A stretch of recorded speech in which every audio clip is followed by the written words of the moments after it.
जय हिंद। हम लोगों ने विश्व भूगोल की एक श्रृंखला का प्रारंभ किया था। हमने पार्ट 1 में चर्चा की थी ताराओं के बारे में, यानी तारे क्या होते हैं, तारों का निर्माण कैसे होता है और कैसे उनका विनाश होता है और वो कैसे मृत्यु को प्राप्त होते हैं। इन सब के संदर्भ में हमने पिछले पार्ट में चर्चा कर ली है। आज हम उसी के आगे पढ़ना प्रारंभ करेंगे। आज हम पढ़ेंगे आकाशगंगा के बारे में। देखिए, आकाशगंगा क्या होती है इसके बारे में चर्चा करते हैं। किस बिंदु पर आज चर्चा करेंगे? तो आकाशगंगा, यानी आज हमारा टॉपिक होगा आकाशगंगा। आकाशगंगा से जो महत्वपूर्ण प्रश्न बनेंगे हम उन सब के बारे में चर्चा करेंगे। वीडियो की स्किप मत कीजिए, पहले आप पूरा वीडियो देखिएगा, आपको बहुत अच्छे से समझ में आएगा और बहुत महत्वपूर्ण टॉपिक कवर किए जा रहे हैं। देखिए, आकाशगंगा, सर्वप्रथम पहला प्रश्न यही से, आकाशगंगा किसे कहते हैं? देखिए, जो तारों का समूह होता है, किसका समूह? तारों का समूह।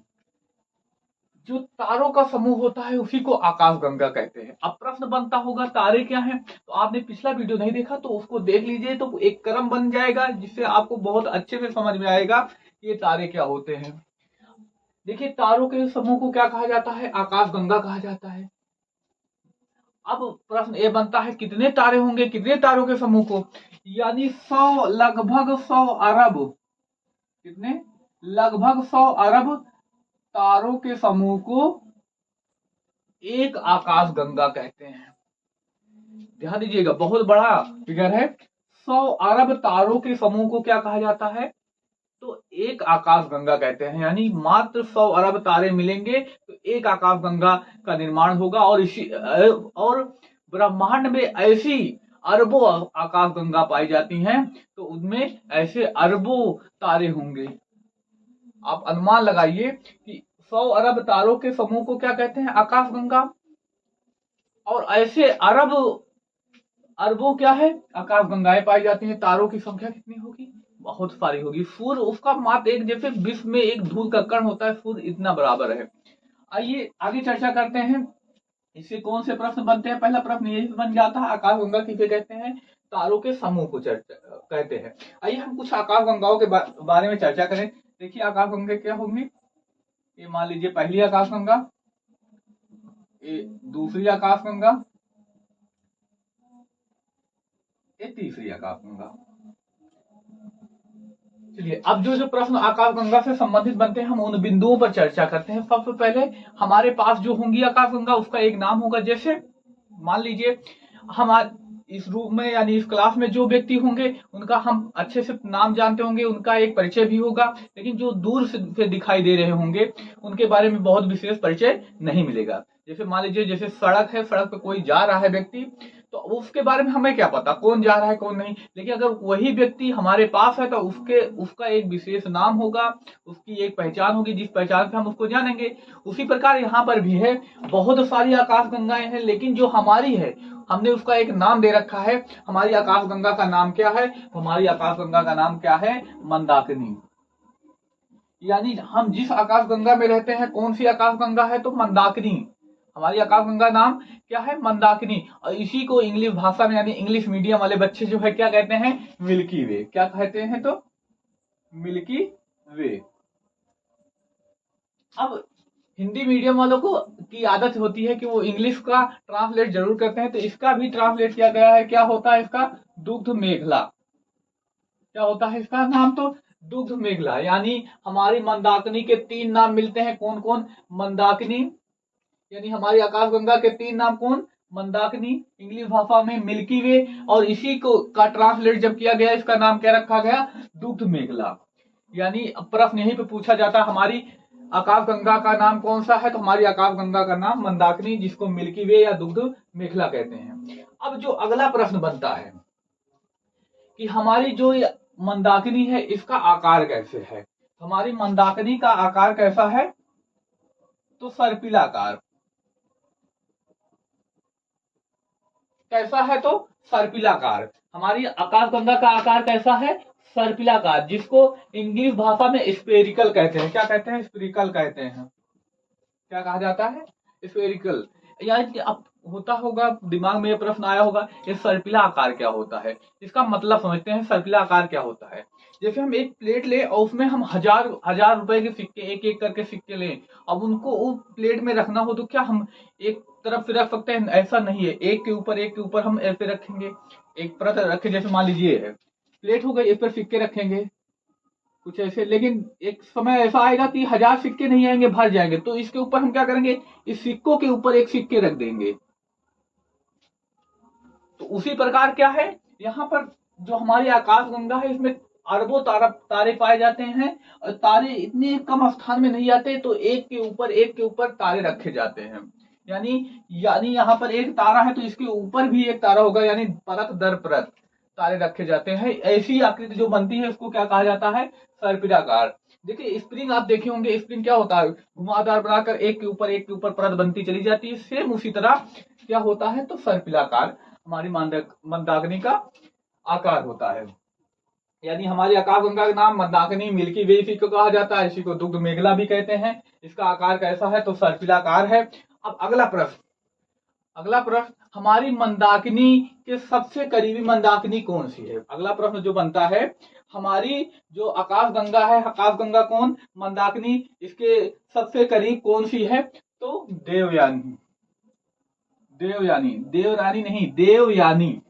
कौन सी आकाशगंगा है, तो देवयानी। इसी को इंग्लिश भाषा में क्या कहते हैं, एंड्रोमेडा। क्या कहा जाता है, तो एंड्रोमेडा कहा जाता है। इसी देवयानी को क्या कहा जाता है, एंड्रोमेडा। इस देवयानी से कौन सा प्रश्न बनता है, तो हमारी आकाशगंगा के निकट, सबसे निकट आकाशगंगा, सबसे निकट आकाशगंगा कौन सी है, तो देवयानी। देखिए प्रश्न बना क्या, हमारी आकाशगंगा कौन, मंदाकिनी या दुग्ध मेघला या मिल्की वे, इसके निकट कौन, तो देवयानी, जिसको क्या कहा जाता है, तो एंड्रोमेडा कहा जाता है। ये हमारी आकाशगंगा के सबसे निकट आकाशगंगा है। अब आइए हम अपने आकाशगंगा पर आते हैं और इसके बारे में विस्तार से चर्चा करें।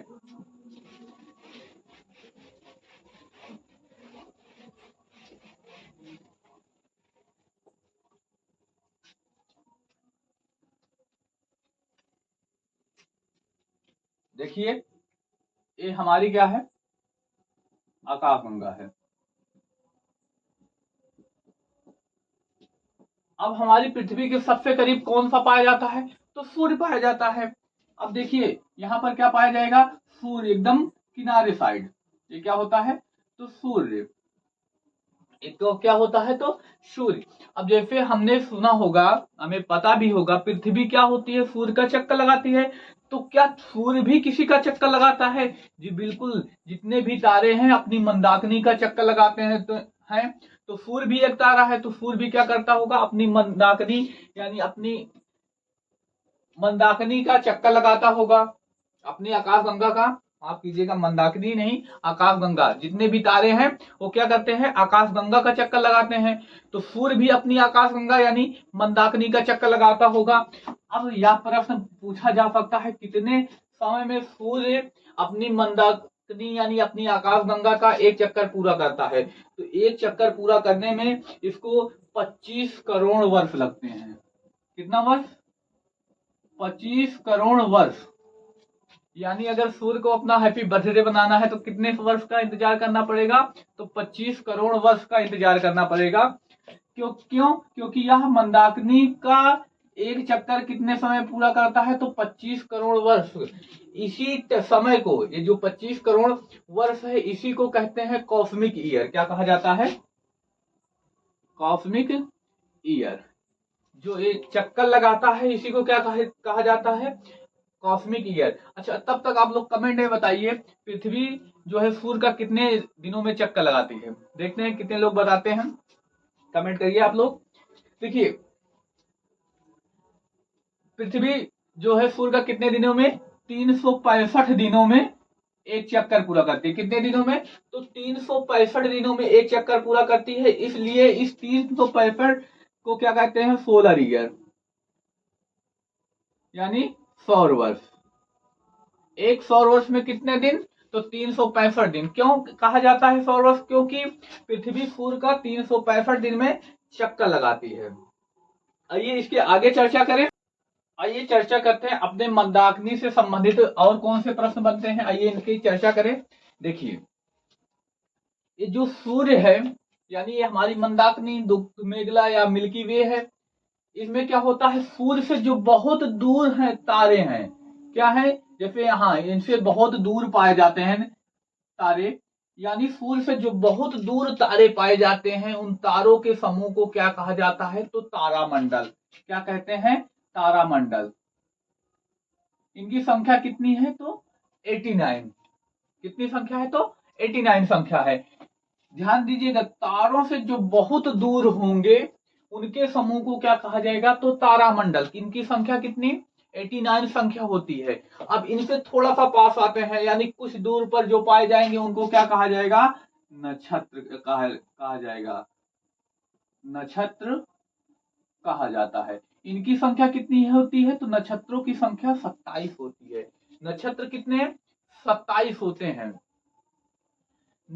यानी जो ज्योतिष शास्त्र का अध्ययन करते हैं वो मात्र इन 27 का अध्ययन कर लेते हैं और ज्योतिष शास्त्र का अध्ययन यानी ज्योतिषी कहलाते हैं। यानी हमने चर्चा के लिए बहुत दूर जो तारे पाए जाएंगे उनको क्या कहा जाएगा? तारामंडल। उनके समूह को कितनी संख्या है? तो 89 संख्या है। और थोड़ा सा पास जो तारों का समूह पाया जाएगा उसको क्या कहा जाएगा? नक्षत्र कहा जाता है। नक्षत्रों की संख्या कितनी होती है? तो 27 होती है। अब और पास आ जाए तो यहां पर पाया जाता है ग्रहों का समूह। क्या पाया जाता है? ग्रहों का समूह।